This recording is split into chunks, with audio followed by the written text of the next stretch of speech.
Hello students, welcome back to my YouTube channel. आज के lecture में हम पढ़ेंगे पर्ण विन्यास।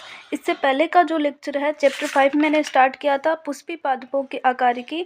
तो पहले वाले लेक्चर में मैंने जड़ तना पत्ती पढ़ा दिया था। आज हम यहाँ पे स्टार्ट करेंगे पर्ण विन्यास से। तो पर्ण विन्यास क्या होता है?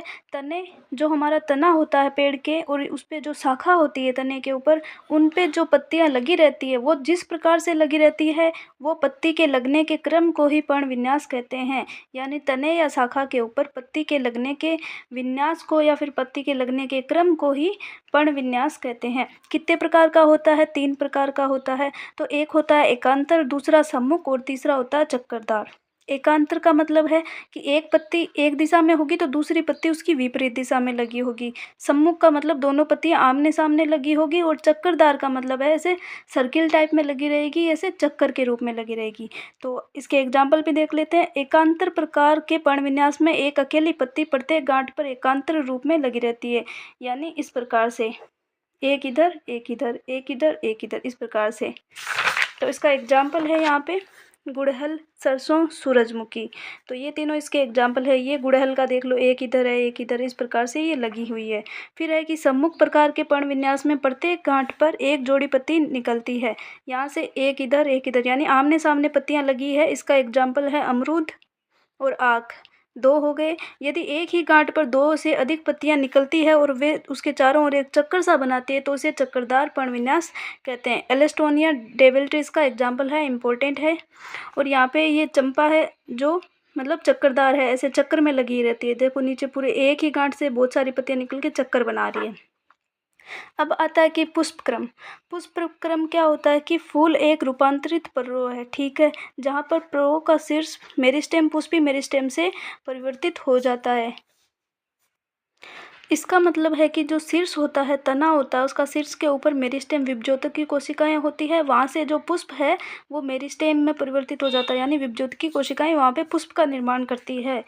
पोरियां यानी इंटरनोड लंबाई में नहीं बढ़ती है। जो 2 शाखाओं के बीच की दूरी होती है वो लंबाई में ज़्यादा नहीं बढ़ती है और वहाँ पे पुष्प लगने लग जाते हैं।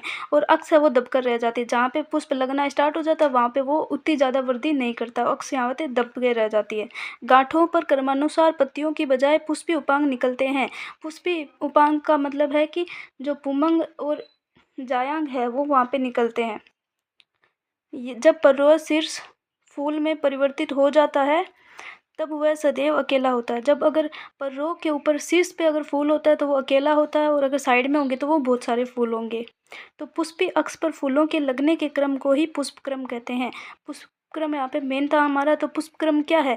पुष्पी अक्ष है, जहाँ पे पुष्प लगते हैं वहाँ पे फूलों के लगने के क्रम को पुष्पक्रम कहते हैं। पत्ती के लगने के क्रम को पर्ण विन्यास कहते हैं, और यहाँ पे पुष्पक्रम। तो शीर्ष का फूल में परिवर्तित होना, शीर्ष है वहाँ पे तने का, उसका फूल में परिवर्तित होना अथवा सतत रूप से आगे वृद्धि करने के आधार पर पुष्पक्रम को 2 भागों में बांटा गया है। एक होता है असीमाक्षी और दूसरा ससीमाक्षी। ये है असीमाक्षी और ये यहाँ पे है ससीमाक्षी। तो दोनों में क्या डिफरेंस है देख लेते हैं कि असीमाक्षी प्रकार के पुष्पक्रम के प्रमुख अक्ष में सतह वृद्धि होती रहती है और फूल पार्श्व में अग्राभिसारी रूप में लगे रहते हैं। ये इस प्रकार से लगता है, इसमें साइड में पहले नया फूल लगता है और इसके ऊपर और ज़्यादा से ज़्यादा आगे नए नए फूल लगने जाता है। मतलब पुराना फूल यहाँ पे सबसे बड़ा होगा, ऊपर सबसे छोटा फूल होगा। और इसमें मतलब तने की वृद्धि भी सतत रूप से हो रही है और अग्राभिसारी रूप में, यानी एक क्रम में, यानी पहले पुराना फिर उसके ऊपर नया फिर उसके ऊपर और नया, इस प्रकार से तने की लगातार वृद्धि इसमें होती रहती है क्योंकि पार्श्व में खिल रहे हैं फूल। तो अब आता है ससीमाक्षी पुष्पक्रम। इसमें क्या आता है कि जो उसका तना उसके ऊपर ही फूल लग जाता है तो अब वो तने की वृद्धि कम होगी, इसलिए सीमित वृद्धि होती है इसमें। शीर्ष पर फूल लगता है, फूल तलाभिसारी क्रम में लगे रहते हैं। तलाभिसारी का मतलब है कि साइड में उसका तल में फूल लगे रहते हैं। ऊपर पहले लग जाता है फिर साइड में उसमें फूल निकलते रहते हैं। इसमें है ना, मतलब पहले मतलब ऊपर लगता है फिर वो नीचे चला जाता है, फिर और ऊपर वृद्धि करके ऊपर फूल लगे जाते हैं, इस प्रकार से लगे जा रहे उसमें साइड में लगने लग जाते हैं। तो फूल तलाभिसारी क्रम में लगे रहते हैं, इसमें अग्राभिसारी क्रम में लगे रहते हैं। तलाभिसारी क्रम का मतलब ये है कि ये सबसे इधर नए फूल लगेंगे और इधर ये पुराना फूल हो गया। तो ये यहाँ पे हो गया कि ये सबसे पहला लगा, इसके बाद में साइड में लगेंगे। उसमें क्या है, उसमें सबसे पहले साइड में लगा है, उसके बाद में ऊपर और निकले जा रहे हैं, तो इसमें वृद्धि हो रही है, इसमें वृद्धि सीमित हो गई। फिर आता है इसमें पुष्प यानी फ्लावर। तो एंजियोस्पर्म में पुष्प होते हैं, हमें पता है, एक बहुत महत्वपूर्ण ध्यान आकर्षी रचना है। यानी पुष्प इतने सुंदर होते हैं इसलिए हमारा ध्यान आकर्षित करते हैं। ये एक रूपांतरित पर्रों है जो लैंगिक जनन के लिए होता है।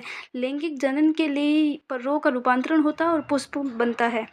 एक प्ररूपी फूल में विभिन्न प्रकार के विन्यास होते हैं जो क्रमानुसार फूले हुए पुष्पवृंत, जिसे पुष्पासन कहते हैं, उसके ऊपर लगे रहते हैं। उसमें अलग अलग विन्यास होते हैं, जैसे कि कैलिक्स, कोरोला, पुमंग और जायांग। कैलिक्स, कोरोला, पुमंग और जायांग, ये सब पुष्पासन के ऊपर लगे रहते हैं। पुष्पासन क्या है, ये यहाँ पे जो हमारा जायांग है इसके नीचे फूला हुआ भाग होता है, उसे बोला जाता है पुष्पासन। यहाँ पे जो दल, बाह्य दल, जितने भी पुमंग, जायांग, सब इसके ऊपर ही लगे रहते हैं। कैलिक्स, कोरोला, पुमंग और जायांग, तो इसे दल बोला जाता है। कोरोला को, कैलिक्स को बाह्य दल बोला जाता है। कैलिक्स तथा कोरोला सहायक अंग होते हैं, जबकि पुमंग तथा जायांग यहाँ पे मेन लैंगिक अंग है जिनके द्वारा जनन होता है, वो जो सहायक अंग है दो। कुछ फूलों जैसे प्याज में कैलिक्स अथवा कोरोला में कोई अंतर नहीं होता। उनमें कैलिक्स और कोरोला देख के हम बता ही नहीं सकते कि कौन सा क्या है। प्याज इसका एग्जाम्पल है। इन्हें परिदल पुंज कहते हैं, यानी पेरियंत कहा जाता है। इंपॉर्टेंट है ये भी। जब फूल में पुंकेसर अथवा पुमंग दोनों ही रहते हैं तब उसे द्विलिंगी या उभयलिंगी कहते हैं। पुंकेसर और पुमंग, जब फूल में पुंकेसर तथा पुमंग दोनों ही रहते हैं तब उसे द्विलिंगी अथवा उभयलिंगी कहते हैं। लेकिन जब किसी फूल में केवल पुंकेसर अथवा अंडप हो, यहाँ पे मिस्टेक है, यहाँ पे लिखो पुंकेसर तथा स्त्री केसर अगर दोनों होंगे तो उसे द्विलिंगी पुष्प कहते हैं। अगर यहाँ पे या तो पुंकेसर होगा या फिर अंडप होगा तो उसे एकलिंगी कहते हैं। यहाँ पे अंडप भी लिख सकते हो, स्त्री केसर भी लिख सकते हो। ओके, मतलब एक फूल के अंदर है ये अंडप है सिर्फ, तो इसे हम बोलेंगे एकलिंगी। या फिर इसके साइड में ऐसे वो पुमंग निकले हुए हैं तब इसे बोल देंगे एकलिंगी। या तो ये है या फिर पुमंग है तो उसे एकलिंगी बोलेंगे। अगर दोनों साथ में उपस्थित है तब उसे उभयलिंगी या फिर द्विलिंगी कहते हैं। अब है सम्मिति के आधार पर, एक होता है त्रिज्य सम्मित और एक होता है एक व्यास सम्मित। तो ये दो है, यहाँ पे आगे देखते हैं, तीन है यहाँ पे। तो जब किसी फूल को दो बराबर भागों में विभक्त किया जा सके तब उसे त्रिज्य सम्मित कहते हैं। एक फूल है इस प्रकार से, उसे हम किसी प्रकार भी काटे तो उसे समान त्रिज्या में दो भागों में व्यवस्थित कर दिया जाता है, दो भागों में बांटा जाता है, तो उसे त्रिज्या सम्मित कहते हैं। उदाहरण हो गया सरसों, धतूरा, मिर्च, ये हो गए इसके एग्जाम्पल। लेकिन जब फूल को केवल एक विशेष ऊर्ध्वाधर समतल से दो समान भागों में विभक्त किया जा सके तो उसे एक व्यास सम्मित कहते हैं। एक व्यास सम्मित का मतलब है कि कोई एक स्पेशल ऐसे होगी जगह, सिर्फ उसी टाइप से काटेंगे तभी उसे दो भागों में बराबर बांट सकते हैं। तो इसको या तो ऐसे काटेंगे तब या फिर ऐसे काटेंगे तब बराबर होंगे, तो इसे हम कहते हैं एक व्यास सम्मित। फिर है कि इसके एग्जाम्पल है यहाँ पे मटर, गुलमोहर, सेम, केसिया, ये सब इसके एक व्यास सम्मित के एग्जाम्पल है। जब कोई फूल बीच से किसी भी ऊर्ध्वाधर समतल से दो समान भागों में विभक्त न हो तो उसे असम्मित या फिर अनियमित करते हैं। जैसे कि केना इसका एग्जाम्पल है, उसको कैसे भी काटेंगे तो वो दो बराबर भागों में विभक्त नहीं होगा तो उसे कहते हैं असम्मित। फिर है कि एक पुष्प होता है, यहाँ पे त्रितयी, चतुष्टयी और पंचतयी हो सकता है। किस प्रकार से, अगर उसमें पुमंग, पुष्पांग या फिर उपांग है, यहाँ पे 3 के गुणज होंगे, 4 के गुणज होंगे या 5 के गुणज होंगे, उस प्रकार व्यवस्था होगी तो उसे 3 में होंगे तो त्रितयी, 4 से होंगे तो चतुष्टयी, 5 से पंचतयी होंगे। जिस पुष्प में सहपत्र होते हैं यानी पुष्पवृंत के आधार पर छोटी छोटी पत्तियां निकली रहती है उन्हें सहपत्री कहते हैं, और जिसमें सहपत्र नहीं होते उसे सहपत्रहीन कहते हैं। तो ये यहाँ पे हो गई त्रितयी, ये चतुष्टयी और ये पंचतयी। तो पुष्पवृंत पर कैलिक्स, कोरोला, पुमंग तथा अंडाशय की सापेक्ष स्थिति के आधार पर पुमंग को ये यहाँ पे 3-4 पार्ट में बांटा गया, 3 भाग है यहाँ पे। एक होता है अधोजायांगता, किसके आधार पर, कैलिक्स, कोरोला, पुमंग तथा अंडाशय की सापेक्ष स्थिति के आधार पर, इन सब की स्थिति के आधार, मेनली यहाँ पे अंडाशय की स्थिति है। तो अधोजायांगता, परिजायांगता और अधिजायांगता, 3 टाइप है यहाँ पे। अधोजायांगता में क्या होगा, जायांग सर्वोच्च स्थान पर स्थित होगा और अन्य अंग नीचे होते हैं। जायांग, ये यहाँ पे इसका एग्जाम्पल है, जायांग है ये यहाँ पे, तो ये सबसे ऊपर है, बाकी इसमें देखो पुमंग देख लो, बाकी जितने भी पार्ट है इससे सबसे नीचे लगे हुए हैं, तो इसे हम कहते हैं हाइपोगामस। इंग्लिश का नाम ज़्यादा याद रखो यहाँ पे क्योंकि डायरेक्ट इससे भी क्वेश्चन आ सकता है। फिर है कि एग्जाम्पल इसके सरसों, गुड़हल, बैंगन हो गए। फिर है कि परिजायांगता क्या है, परिजायांगता में अंडाशय मध्य में होता है और अन्य भाग पुष्पासन के किनारे पर होते हैं। अंडाशय मध्य में, इसमें देखें तो दोनों सारे बराबर स्थिति पे ही लगे रहते हैं, या तो इसमें ऊपर या फिर इसमें बराबर स्थिति में लगे होते हैं, तो इसे हम बोलते हैं परिजायांगता। जिसे बोला जाता है पेरिगाइनस। एग्जाम्पल है इसका पल्म गुलाब। फिर आता है अधिजायांगता। इसमें पुष्पासन के किनारे ऊपर की ओर वृद्धि करते हैं तथा वे अंडाशय को पूरी तरह घेर लेते हैं। जितने भी सारे बाहरी पार्ट है, जैसे पुंमंग हो गया, बाह्य दल, कोरोला, जो भी, वो सारे ऊपर होंगे, लेकिन जो इसमें अंडाशय है वो सबसे नीचे होगा, तो इसे बोला जाता है एपिगाइनस।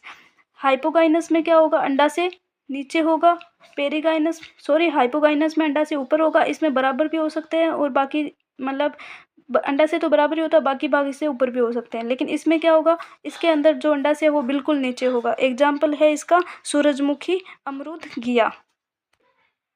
तो चारों डायग्राम क्लियर हो गई। ये है हाइपोगाइनस का, ये पेरिगाइनस का दोनों, और ये है यहाँ पे एपिगाइनस। इसमें अंडाशय है वो ऊपर होगा, इसमें अंडाशय बराबर सा हो सकता है, और इसमें जो भाग है वो इससे थोड़े ऊपर हो सकते हैं, लेकिन इसके अंदर क्या होगा, इसके अंदर अंडाशय ये यहाँ पे नीचे स्थित है। तो पुष्प के भाग कौन कौन से हैं, 4 चक्र होते हैं, यानी केलिक्स, कोरोला, पुमंग और जायांग। इसको स्टेमेन बोला जाता है और इसको पिस्टल बोला जाता है। तो केलिक्स क्या है, ये पुष्प का सबसे बाहरी चक्र है, केलिक्स सबसे बाहरी चक्र है। यहाँ पे देख लो, ये है केलिक्स। इसकी इकाई को बाह्य दल कहते हैं। इसकी एक इकाई को बोले तो इसे बोला जाता है बाह्य दल। ये हरी पत्तियों की तरह दिखते हैं और कली की अवस्था में फूल की रक्षा करते हैं। जब कली होती है फूल से पहले, तब ये उसकी रक्षा करते हैं। 2 प्रकार के होते हैं ये, केलिक्स, संयुक्त बाह्यदली। अगर दल से जुड़े हुए हैं तो उसे बोलेंगे संयुक्त बाह्यदली, और अगर अलग अलग होंगे तो उसे पृथक बाह्यदली कहते हैं। ओके। फिर आता है कोरोला। कोरोला क्या है, दल पंखुड़ी का बना होता है। इसका कोरोला का जो दल है वो पंखुड़ी का बना होता है। ये प्राय चमकीले रंगदार होते हैं। जितनी भी पंखुड़ियाँ होती है वो सब इनको कोरोला बोला जाता है। तो ये अलग अलग रंग की दिखाई देती है, चमकीली होती है। ये क्या करती है, ये परागकणों के लिए कीटों को अपनी ओर आकर्षित करती है। चमकीली होती है तो हम इंसान ही फूलों की तरफ आकर्षित होते हैं, तो कीट तो होंगे ही होंगे। तो केलिक्स की तरह कोरोला भी संयुक्त दली, अगर जुड़ा हुआ है तो संयुक्त दली, और अलग है तो पृथक दली हो सकता है। पौधों में कोरोला की आकृति तथा रंग भिन्न भिन्न होता है। सबकी आकृति भिन्न भिन्न होता है, पंखुड़ियाँ अलग अलग होती है सब जगह पे। ये कोरोला है। जहाँ तक आकृति का संबंध है वह नलिकाकार, घटाकार, कीप का आकार का, चक्राकार हो सकती है। इस प्रकार से अलग अलग। ये यहाँ पे पुमंग है और ये यहाँ पे जायांग है। अब आता है पुष्प दल विन्यास। तो पुष्प की कली में उसी चक्र की अन्य इकाइयों के सापेक्ष बाह्य दल अथवा दल के लगे रहने के क्रम को ही पुष्प दल विन्यास कहते हैं। उसकी जो अन्य इकाइयाँ लगी है उसके सापेक्ष उसी प्रकार उसके बाह्य दल और दल लगे रहते हैं, उसके क्रम को कहते हैं पुष्प दल विन्यास। तो इसमें ये यहाँ पे 4 टाइप का है, ये अभी हम देखेंगे। पुष्प दल विन्यास के प्रमुख प्रकार कौन से हैं, कोर स्पर्शी, व्यावर्तित, कोर छादी और वेगजिलेरी। 4 इंपॉर्टेंट है, लास्ट वाला सबसे ज़्यादा इंपॉर्टेंट है। तो जब चक्र के बाह्य दल अथवा दल एक दूसरे से किनारों को केवल स्पर्श करते हो तो उसे कोर स्पर्शी कहते हैं, जैसे कैलोट्रोपिस। ये पहला वाला, इनको बस किनारों से बस ये स्पर्श कर रहा है यहाँ पे, बाकी यहाँ पे टच नहीं है, किसी को भी नहीं बता सकती ये बाहर है, मतलब एक अच्छे से क्रम में व्यवस्थित है, इसे बोला जाता है कोर स्पर्शी। एग्जाम्पल हो गया इसका कैलोट्रोपिस। फिर है कि यदि किसी दल अथवा बाह्य दल का किनारा अगले दल पर तथा दूसरे तीसरे आदि पर अतिव्यापित हो तो उसे व्यावर्तित कहते हैं। दूसरा एग्जाम्पल है व्यावर्तित। इसमें मतलब एक बाहर है, एक अंदर, वापस बाहर, वापस अंदर, ये बाहर, ये अंदर, इनसाइड आउटसाइड, इनसाइड आउटसाइड, मतलब ये भी इनसाइड और आउटसाइड के एक दूसरे के मतलब ऐसे ऊपर व्यवस्थित है, तो इसे हम कहते हैं यहाँ पे व्यावर्तित। फिर आता है हमारा थर्ड, व्यावर्तिक का एग्जाम्पल है गुड़हल, भिंडी, कपास। एग्जाम्पल है यदि बाह्य दल अथवा दल दूसरे पर अतिव्यापित हो तो उसकी कोई विशेष दशा नहीं होती। इसमें क्या है कि इसकी कोई भी विशेष दिशा नहीं है। इसमें देखो ये दोनों बाहर की तरफ है, ये इसमें एक अंदर है एक बाहर है, इनसाइड इनसाइड, ये दोनों इनसाइड हो गए, इसमें एक आउटसाइड, इसमें एक इनसाइड, तो कोई भी एक क्रम नहीं है, तो इसे हम बोलते हैं कोर छादी। एग्जाम्पल है इसका केसिया और गुलमोहर। फिर आता है मटर तथा सेम में इसका स्पेशल ये विन्यास होता है। ये इस प्रकार से, पहले एक बाहर की तरफ, फिर इसे 2 इस प्रकार से, और लास्ट में ये 2 इस प्रकार से, और ये यहाँ से जुड़े हुए हैं। तो ये जो स्पेशल होता है ये सिर्फ मटर और सेम में देखा जाता है, इसे बोला जाता है वेक्सिलरी अथवा पेप्लियोनियस कहा जाता है इसे। तो ये चारों समझ में आ गए। ये हो गया कोर स्पर्शी, ये व्यावर्तित, ये कोर छादी और ये वेक्सिलरी। फिर आता है पुमंग। पुमंग क्या है? पुमंग है हमारा नर जननांग पुष्प के अंदर। तो पुमंग पुंकेसरों से मिलकर बनता है, ये होता है हमारा पुमंग। और इसके अंदर ये पुंकेसर होता है और ये पूतंतु होता है, इनसे मिलकर पुमंग बनता है। प्रत्येक पुंकेसर जो फूल के नीचे फूल के नर जनन अंग है, ये फूल का नर जनन अंग है। इसमें एक तंतु तथा एक परागकोश होता है। ये यहाँ पे तंतु हो गया और इसके अंदर एक परागकोश है। प्रत्येक परागकोश प्राय द्विपालिक होता है। यहाँ पे 2 पालियां दिख रही है, एक इधर और एक इधर, द्विपालिक होता है। और प्रत्येक पाली में 2 कोष्ठक परागकोश होते हैं। इसके अंदर वापस से 2 कोष्ठक होते हैं और परागकोश होते हैं, उनके अंदर परागकण होते हैं। बंदे पुंकेसर है वो जनन करने में असमर्थ होते हैं, वह स्टेमिनाइड कहलाते हैं। ये भी इम्पोर्टेंट है, पुटअप हो सकते हैं एग्जाम्पल में। बंदे पुंकेसर जनन करने में असमर्थ होते हैं और वे स्टेमिनाइड कहलाते हैं। पुंकेसर फूल के अन्य भागों जैसे दल अथवा आपस में ही जुड़े हो सकते हैं। ठीक है, पुंकेसर दल से जुड़े होते हैं तो उसे दल लग्न कहा जाता है, और अगर वो दल पुंज से जुड़े होते हैं तो उसे परिदल या फिर एपीफिलस कहते हैं। एग्जाम्पल है इसका लिली, और उसका एग्जाम्पल है एपीपेटलस में बैंगन। तो फूल में पुंकेसर मुक्त तो उसे बहुपुंकेसरी बोलेंगे, जुड़े हो सकते हैं। मुक्त होंगे तो बहुपुंकेसरी या फिर जुड़े हो सकते। पुंकेसर एक गुच्छे में होगा तो उसे एक संगी बोलेंगे। और अगर इसका एग्जाम्पल गुड़हल अगर 2 बंडल में होता है तो उसे द्विसंगी कहते हैं, 2 के झुंड में। और अगर ये 2 से अधिक होगा तो उसे बहुसंगी कहते हैं, जैसे सिट्रस यानी नींबू में। मटर हो गया द्विसंगी का। उसी फूल के तंतु की लंबाई में भिन्नता हो सकती है, जैसे सेल्विया और सरसों में। ये होता है हमारा ये अभी हम जायांग पढ़ेंगे। अब आता है जायांग। जायांग क्या है? जायांग फूल के मादा जनन अंग होते हैं। पुमंग थे वो नर जनन अंग है, और जायांग है यहाँ पे मादा जनन अंग। तो ये एक अथवा अधिक अंडाशय से मिलकर बनते हैं। अंडप के 3 भाग होते हैं, वर्तिका, वर्तिकाग्र और अंडाशय।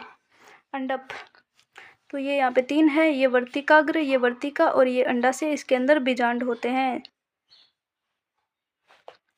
वर्तिका अंडाशय को वर्तिकाग्र से जोड़ती है। वर्तिका अंडाशय को वर्तिकाग्र से जोड़ती है, ये बीच में जोड़ने का काम करती है। वर्तिकाग्र प्राय वर्तिका की चोटी पर होती है और परागकण को ग्रहण करती है। ये यहाँ पे वर्तिका की चोटी के ऊपर है, और यहाँ से जो साइड में क्या है, साइड में थे हमारे पूतंतु, उनसे परागकण को ग्रहण करती है। प्रत्येक अंडाशय में एक अथवा अधिक बीजांड होते हैं, जो चपटे गहरे गद्देदार बीजांडासन से जुड़े रहते हैं। यहाँ से जहाँ से बीजांड ये जुड़ा हुआ है अंडाशय पुष्पासन से, उसे कहा जाता है बीजांडासन।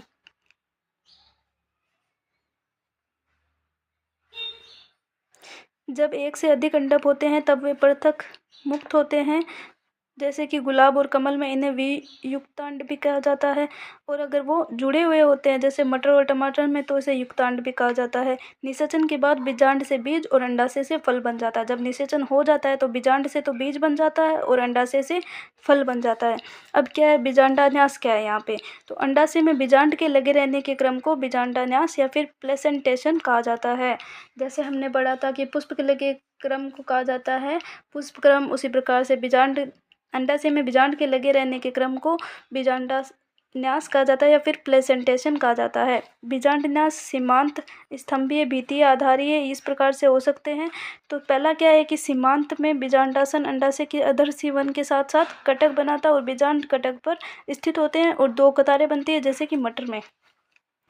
सबसे पहला आता है मटर के अंदर, यहाँ पे 2 एक इधर भी होता है। मटर में 2 पालियां होती है अलग अलग, तो ये सीमा पे ऐसे लगे रहते हैं। यहाँ पे ये बीज तो ये मटर का एग्जाम्पल हो गया, इसे बोला जाता है सीमांत। फिर आता है कि स्तंभीय, 2 नंबर है हमारा स्तंभीय या 2 नंबर स्तंभीय, वह है हमारा स्तंभीय। इसमें क्या होता है, केंद्र के अंदर ये इसमें कोष्ठ भी है, साथ में ये केंद्र में इसमें बीजांड लगे हुए हैं, तो इसे कहा जाता है यहाँ पे स्तंभीय। फिर सी है कि भित्तीय, इसकी परिधि के अंदर ये लगे हुए हैं भित्ति के ऊपर, तो इसे कहा जाता है परिधीय। और इसमें सरसों और क्रूसीफेरी एग्जाम्पल है इसका। फिर है कि केंद्र के अंदर लगे हुए हैं, तो इसे कहा जाता है मुक्त स्तंभीय। और यहाँ पे ये है, यहाँ पे आधारी, इसमें आधारी भाग में लगा हुआ है, तो इसे कहा जाता है आधारीय। तो इसमें गेंदा, सूरजमुखी एग्जाम्पल हो गया, इसमें डायंथस और प्रिमरोज हो गया। थ्योरी में भी बिल्कुल यही लिखा है, तो आप ये पढ़ सकते हो। फिर हम देखते हैं फल।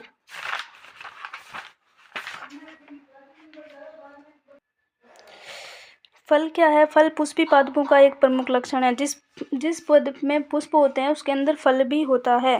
ये एक परिपक्व अंडाशय होता है। अंडाशय परिपक्व होकर फल बनाता है जो निषेचन के बाद में विकसित होता है। अगर बिना निषेचन के फल बन जाता है तो उसे अनिषेक जनन या फिर पार्थेनोकर्णिक कहा जाता है। अनिषेकी फल कहा जाता है। ये भी इम्पोर्टेंट है यहाँ पे। प्राय फल में एक बित्ती अथवा फल बित्ती अथवा बीज होते हैं। फल बित्ती शुष्क भी हो सकती है और गुद्देदार हो सकती है। शुष्क होती है जिसमें हम जो हम खाते हैं ना ड्राई फ्रूट, तो वो होती है फल बित्ती शुष्क। और गुद्देदार होगी तो इसमें 3 प्रकार की बित्ती होती है, बाह्य फल बित्ती, मध्य फल बित्ती और अंतः फल बित्ती, यानी एपिकार्प, मेसोकार्प और एंडोकार्प इंग्लिश में। और आम तथा नारियल में फल के प्रकार को अस्थिल या फिर ड्रूप कहते हैं। ये भी इम्पोर्टेंट है। एक फल एकांड भी ऊर्ध्ववर्ती अंडाशय से विकसित होते हैं और इनमें एक बीज होता है। किसमें? आम और नारियल से बात की गई है। दोनों लाइनें बहुत इंपॉर्टेंट हैं।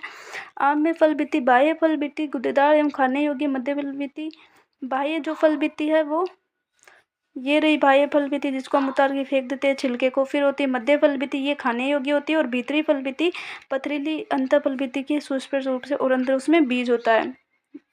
आम का गुठली जिसे बोला जाता है। नारियल में मध्य फल बित्ती तंतुमय होती है। मध्य फल बित्ती नारियल में तंतुमय होती है जिसको खाते हैं। फिर ये यहाँ पे हो गई मध्य फल बित्ती जिसे खाया जाता है, अंदर इसमें बीज हो गया। अंतः फल बित्ती उसके ऊपर एक और लेयर होती है। फिर ये यहाँ पे बाह्य फल बित्ती जिसको फेंक देते हैं हम। ये इस प्रकार से नारियल होता है। और जो नारियल का पानी होता है उसको बोला जाता है बहुकेंद्रकीय संरचना, यानी वो बहुत सारे ऐसे बहुकेंद्रकीय मिलकर उसमें कोशिका द्रव्य का विभाजन नहीं होता, उसमें सिर्फ केंद्रक का विभाजन होता है, इसलिए बोला जाता है इसे बहुकेंद्रकीय संरचना। और बहुत हेल्दी होता है हमारे लिए। अब जो बीज और द्विबीजपत्री, एक बीजपत्री, ये हम पढ़ेंगे लास्ट वाले लेक्चर में। इसके लिए पार्ट 3 बनाऊंगी। Okay bye.